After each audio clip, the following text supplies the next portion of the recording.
উপনির্বাচনে এগিয়ে এখনো পর্যন্ত তৃণমূল। সব জায়গাতেই তৃতীয় রাউন্ড গণনা শেষ হয়েছে। এই তৃতীয় রাউন্ড গণনা শেষে তৃণমূল এগিয়ে, অনেকটাই এগিয়ে গেছেন মধুপর্ণা ঠাকুর, অনেকটাই এগিয়ে গেছেন কৃষ্ণ কল্যাণী, অনেকটাই এগিয়ে গেছেন মুকুটমণি অধিকারী এবং মানিকতলা কেন্দ্রের সুপ্তি পাণ্ডে। 4 কেন্দ্রের গণনায় এগিয়ে তৃণমূল। তবে বিজেপি অভিযোগ করতে এখনো ছাড়ছে না যে বাইরে থেকে লোক এনে এবং ম্যান মার্কিং করে এইবারের উপনির্বাচনে হারাচ্ছে তৃণমূল কংগ্রেস বিজেপিকে।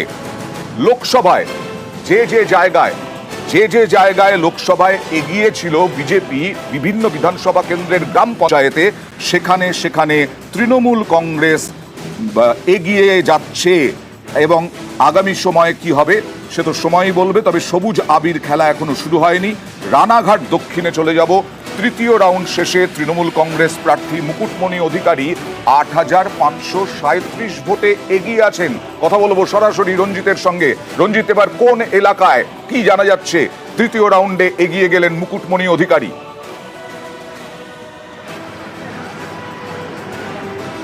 দেখো, গণনা চলছে এখনো পর্যন্ত, এখনো 8 রাউন্ড বাকি রয়েছে। তার আগে কিন্তু তৃতীয় রাউন্ডের শেষে 8,500 ভোটের বেশি ভোটে এগিয়ে মুকুটমণি অধিকারী। কারণ যে সমস্ত এলাকা গণনা হচ্ছে, এই একটা গত যে লোকসভা নির্বাচন গেল কয়েকদিন আগে, সেখানে কিন্তু তৃণমূল কংগ্রেসের ভরাডুবি হয়েছিল। ফলে সেই সমস্ত এলাকাতেই কিন্তু তৃণমূল কংগ্রেস এই মুহূর্তে জয়লাভ করছে, অর্থাৎ এগিয়ে রয়েছে। এবং দেখা যাক যে আরও যে 8 রাউন্ড রয়েছে, সেক্ষেত্রে যে 14টি গ্রাম পঞ্চায়েতের একটি পৌর এলাকা রয়েছে, তার সর্বত্র কী ফলাফল হয় সেটা তো ফলাফল গণনা পর জানতে পারা যাবে। তবে এই মুহূর্তে 8,500 ভোটে এগিয়ে রয়েছে মুকুটমণি অধিকারী।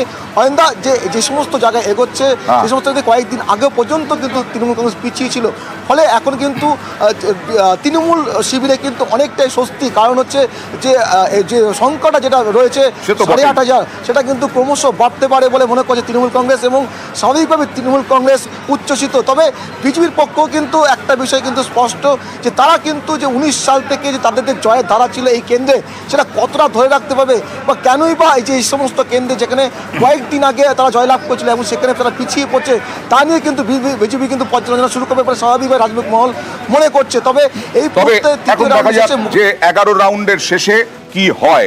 বাগদায় যথেষ্ট পরিমাণে এগিয়ে গেলেন মধুপর্ণা ঠাকুর। 8,278 ভোটে এগিয়ে গেলেন চতুর্থ রাউন্ডের শেষে। 4টে রাউন্ড শেষ হলো বাগদায়। 13 রাউন্ড গণনা। এই 13 রাউন্ডের মধ্যে এখনো 9টা রাউন্ড বাকি আছে। এবার কিন্তু অনেক স্পিড চলে এসেছে এই গণনা ফলাফলের রেজাল্ট বেরোনোর ক্ষেত্রে। বাগদায় চতুর্থ রাউন্ডে 8,278 ভোটে এগিয়ে তৃণমূল প্রার্থী অনিরুদ্ধর কাছে চলে যাব। অনিরুদ্ধ, সব জায়গাতে যে জায়গায় বলছিলে, আমরা একটু তুলনা করছিলাম যে বিজেপি লোকসভা নির্বাচনে যে জায়গায় গ্রাম পঞ্চায়েতগুলোতে এগিয়ে ছিল, সেই জায়গায় তৃণমূল এগিয়ে যাচ্ছে। চতুর্থ রাউন্ডে এতটা ব্যবধান বাড়ালেন কি করে মধুপর্ণা ঠাকুর? কোন এলাকায়? একদমই তোমাকে জানিয়ে রাখি যে গত লোকসভা নির্বাচনের নিরিখে আমরা যে পর্যালোচনা আগে করেছি, সেই পর্যালোচনার ভিত্তিতেই বলতে পারি যে 3টি পঞ্চায়েতে এগিয়েছিল বিজেপি, সেই 3টি পঞ্চায়েতে কিন্তু তৃণমূল কংগ্রেস এখনও পর্যন্ত তৃতীয় রাউন্ডের শেষ পর্যন্ত লিড করেছিল। চতুর্থ রাউন্ডে অর্থাৎ বয়রা গ্রাম পঞ্চায়েতে প্রবেশ করেছে এই গণনা, এবং বয়রা গ্রাম পঞ্চায়েতে লোকসভার নিরিখেই তৃণমূল কংগ্রেস 200-250 ভোটে এগিয়েছিল। টোটাল পঞ্চায়েতে অর্থাৎ 30টি বুথ রয়েছে সেই পঞ্চায়েতে, বয়রা পঞ্চায়েতে, সেখানে মাত্র 300 ভোটে এগিয়েছিল তৃণমূল কংগ্রেস। এবং সেখানেই এবার যখন গণনা করেছে তাতে দেখা যায় এক ধাক্কায় অনেকটা ভোটেই এগিয়ে গিয়েছে তৃণমূল কংগ্রেস। এবং সেখানে 8,278 ভোটে এগিয়ে রয়েছে তৃণমূল কংগ্রেস প্রার্থী মধুপর্ণা ঠাকুর। বলা যেতে পারে যথেষ্ট রকম তাৎপর্যপূর্ণ। প্রাথমিকভাবে যে 3টে পঞ্চায়েতের কথা আমি তোমাকে বলেছিলাম, অর্থাৎ সিন্দানি গ্রাম পঞ্চায়েত, রনঘাট গ্রাম পঞ্চায়েত, বাগদা গ্রাম পঞ্চায়েত, এগুলো লোকসভা নির্বাচনের নিরিখে বিজেপি অনেকটাই এগিয়েছিল এবং সেই এলাকাতেই প্রাথমিকভাবে লিড করতে থাকে তৃণমূল কংগ্রেস। এবং পরবর্তীতে এই যে বয়রা গ্রাম পঞ্চায়েতে প্রবেশ করেছে গণনা, সেই গণনা প্রবেশ করতেই কিন্তু দেখা গেল যে এক ধাক্কায় প্রায় 3,000 ভোটে এগিয়ে গেল তৃণমূল কংগ্রেস। এক ল্যাপে অর্থাৎ এক রাউন্ডেই 3,000-এর বেশি ভোটে লিড করছে তৃণমূল কংগ্রেস, যেখানে মোট 8,278 ভোটে এগিয়ে রয়েছে তৃণমূল কংগ্রেস প্রার্থী মধুপর্ণা ঠাকুর। একদম 8,278 ভোটে এগিয়ে তৃণমূল মানে 4টি বিধানসভা উপনির্বাচন নিয়ে জানা যাচ্ছে যে আপাতত তৃণমূল শিবিরে স্বস্তি, কারণ এইগুলোই ছিল ইন্টারেস্টিং জায়গা। 4টি বিধানসভা উপনির্বাচনে 3টি বিজেপি এগিয়েছিল বিধানসভা ভিত্তিক ফলাফলে লোকসভা নির্বাচনে। মধুপর্ণা ঠাকুর কি বলছেন দেখুন। এগিয়ে আমরা তো আগে থেকেই জানতাম কি এবার আবির আমরাই খেলছি, সবুজ আবির। আগে থেকেই আমি তোমাকে বলে দিয়েছি কি ভিক্টরি আমাদের কাছে, আমরা জিতবই, আমরা জিতছি, আর কোনো টেনশন নেই। এবার সিন্দ্রানি যখন জিতে গেছে তাহলে যতগুলো পঞ্চায়েত আছে সব বেরিয়ে যাবে, আর কোনো টেনশন নেই। আনন্দ হচ্ছে একদম, হবে না কেন।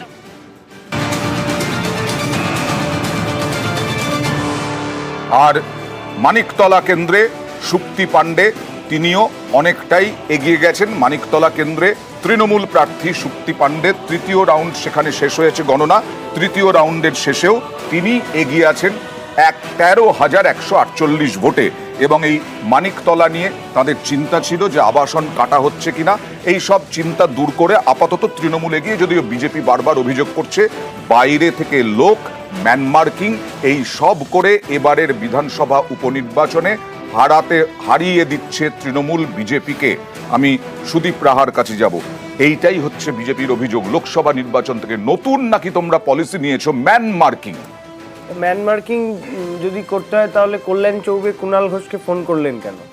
কুণাল ঘোষকে ফোন করে সাহায্য চাইলেন কেন? সুদীপ একটু বিরত করছি, কারণ কৃষ্ণ কল্যাণী তৃণমূল প্রার্থী রায়গঞ্জের, তাকে নিয়ে দাঁড়িয়ে রয়েছেন আমাদের প্রতিনিধি মুক্তা।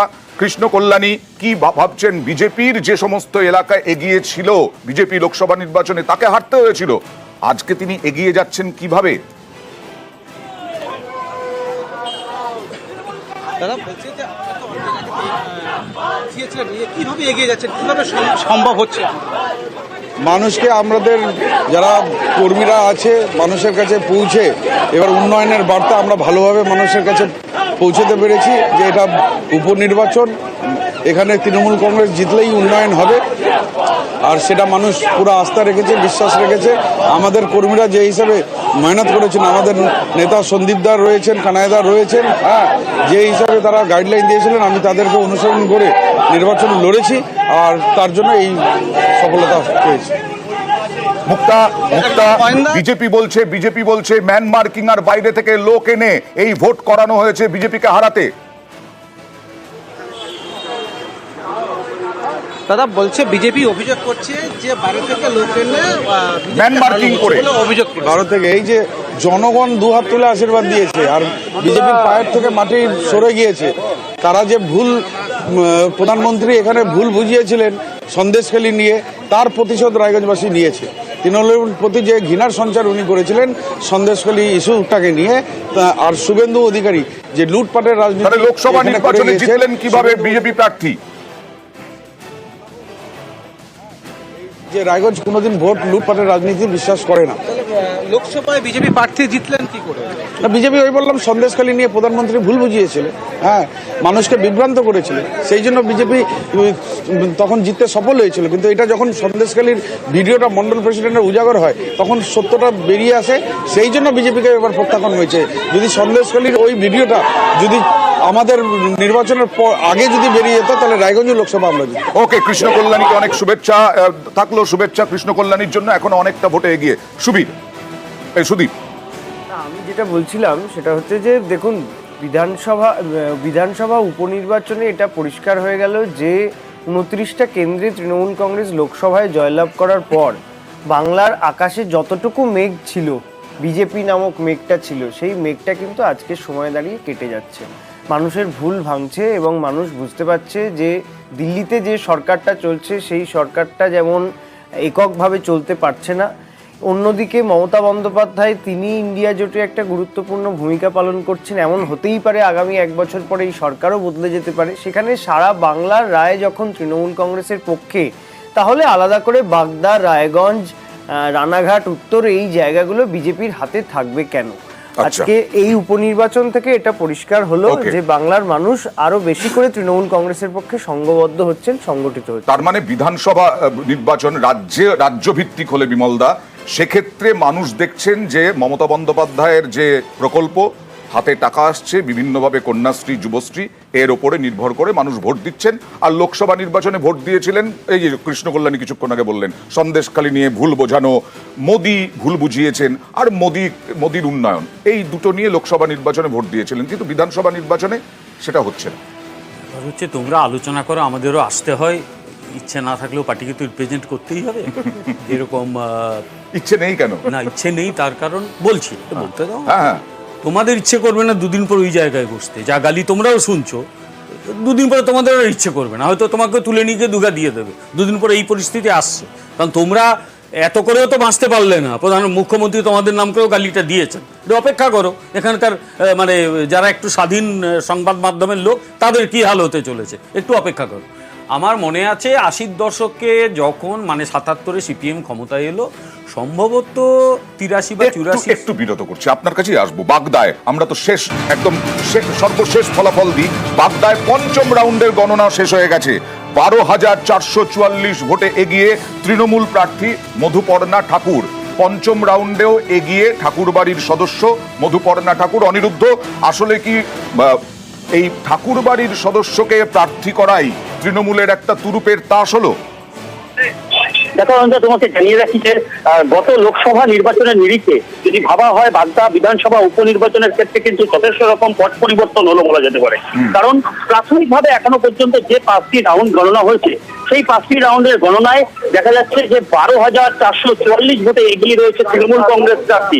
এবং এই তৃণমূল কংগ্রেস প্রার্থী এগিয়ে থাকার মূলের কারণ যদি বলে থাকো, একদমই তুমি যেটা বলেছো যে বাগদা বিধানসভা ক্ষেত্রে, অর্থাৎ বাগদা বিধানসভা আসনে মধুপর্ণা ঠাকুরকে প্রার্থী করাটা কিন্তু যথেষ্ট রকম তাৎপর্যপূর্ণ ছিল।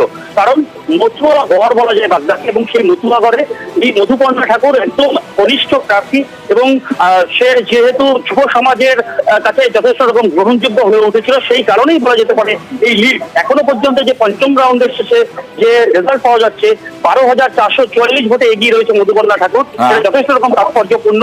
এবং যে এলাকাগুলো প্রাথমিকভাবে গণনা করা হয়েছিল গত লোকসভা নির্বাচনের নিরিখে, সেই লোকসভা নির্বাচনে দেখা গেছে যে সেই এলাকায় বিজেপির লিড ছিল, কিন্তু তৃণমূল কংগ্রেস যথেষ্ট পরিমাণে সেই এলাকায় এখনো পর্যন্ত ফলাফলের ভিত্তিতে বলা যেতে পারে লিড করেছে, এবং আরো ভালো ফলাফল করছে। এখন বর্তমানে বয়রা গ্রাম পঞ্চায়েতের পরে হেলেঞ্চা গ্রাম পঞ্চায়েতে গণনা চলছে। সেখানে হেলেঞ্চা গ্রাম পঞ্চায়েতও বিজেপি যথেষ্ট এগিয়ে ছিল, সেখানেও বলা যেতে পারে যে মধুপর্ণা ঠাকুরের কোনো মতো লস হয়নি। সেখানে মধুপর্ণা ঠাকুর আরো লিড করলো। 12,444 ভোটে এখনো পর্যন্ত মধুপর্ণা ঠাকুর লিড করছে বাগদা বিধানসভা উপনির্বাচনে।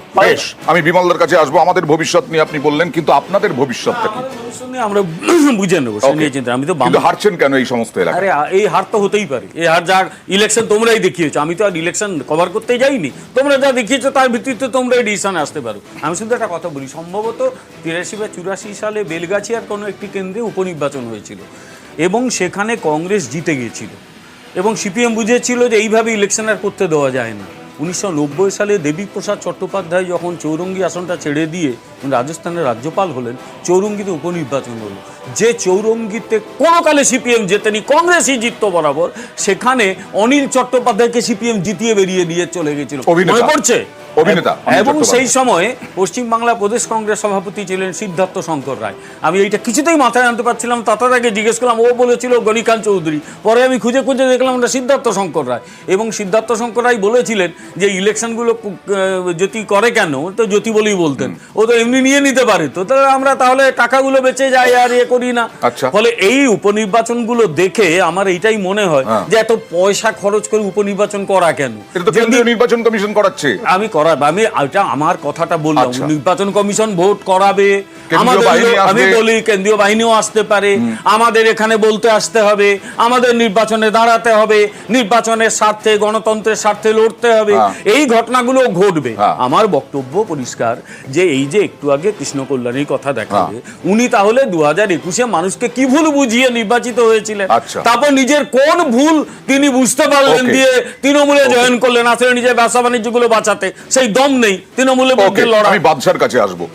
সিপিএম এর আমলে যা ছিল এখন সেটাই একটা বলা যায় রিপ্লে হচ্ছে, তাহলে অভিযোগ করে লাভটা কি তৃণমূলের বিরুদ্ধে? এই তো বিমলদা বললেন, ঠিক যা বললেন উনি বললেন, কিন্তু আপনি বলুন তো যে 11 সালের পরে যেভাবে ভোটগুলোকে প্রহসনে পরিণত করা হচ্ছে, এবং সার্বিকভাবে আমি একটা কথা আনন্দ বলতে চাই, 34 বছর বামেদের সরকার ছিল, কোনোদিন এরকম আলোচনা সভায় বসে ঠিক করতে হয়েছে যে মথুয়া ভোট, আদিবাসী ভোট, উচ্চবর্ণের ভোট, নিম্নবর্ণের ভোট? আমরা এতদিন জানতাম বড় লোকেদের পার্টি, গরিব মানুষের পার্টি। আর আজকে মানুষের রুটি রোজগার, ব্রেড বাটারকে পিছনে ফেলে রেখে খাদ্য, বস্ত্র, বাসস্থান, শিক্ষা, স্বাস্থ্য, কর্মসংস্থান সব পেছনে, শুধুমাত্র ভোট যুদ্ধে ধর্মীয় মেরুকরণ আর সেখানে পেশি শক্তি। ওকে, আর সেই লড়াই পেশি শক্তি ছিল না এর আগে, আর সেই লড়াই ছিল না, মানে বিমলদা যেটা বললেন সেখানে বামেদের আমলে পেশি শক্তি ছিল না। আচ্ছা আপনি বলুন, আজকে 4 কেন্দ্রের ভোট হচ্ছে, এই 4 কেন্দ্রের ভোটে এ বাংলার শ্রমিকদের কি উন্নতি হবে? শ্রমিকদের মজুরি বাড়বে, কিন্তু আপনি যদি দেখেন পরিসংখ্যান, দেশের বুকে কেরালার মাটিতে বাংলা থেকে শ্রমিকরা কাজ করতে যাচ্ছে। আমি সুভাষিসদার কাছে আসবো।